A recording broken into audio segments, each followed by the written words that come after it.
Doctor BR Ambedkar గారి 69వ వర్ధంతి సందర్భంగా అనంతపురం నగరంలో ఉన్న డాక్టర్ బిఆర్ అంబేద్కర్ గారికి కలెక్టర్ గారితో పాటు మరి ఎంఆర్పిఎస్ మరి ఎస్ఎస్సీ మానిటరీ కమిటీ మరియు జేఏసీ ఆధ్వర్యంలోన మరి ఆయనకు పూలమాలను అర్పించి ఘనమైన నివాళులు అర్పించడం జరిగింది.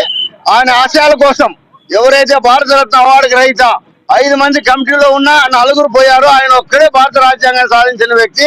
భారతదేశంలోనే అతి నిరుపేద కుటుంబంలో పుట్టిన డాక్టర్ బిఆర్ అంబేద్కర్ గారు ఈ రోజు పెద్ద ప్రపంచ వ్యాప్తంగా ఆయనకి ఇంత ఘనమైన నివాళులు అర్పిస్తున్నారంటే చదువే సంపద.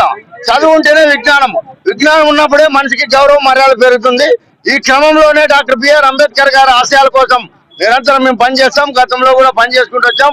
భవిష్యత్తులో కూడా సత్య వరకు ప్రధానంగా ఎస్సీల కోసమే మేము ఆయన ఆశయాల కోసం పనిచేసి కనీసం 3 ఎకరాల భూమి దళితులకు సాధించే వరకు మేము నిద్రపోమని సందర్భంగా తెలియజేస్తున్నాం.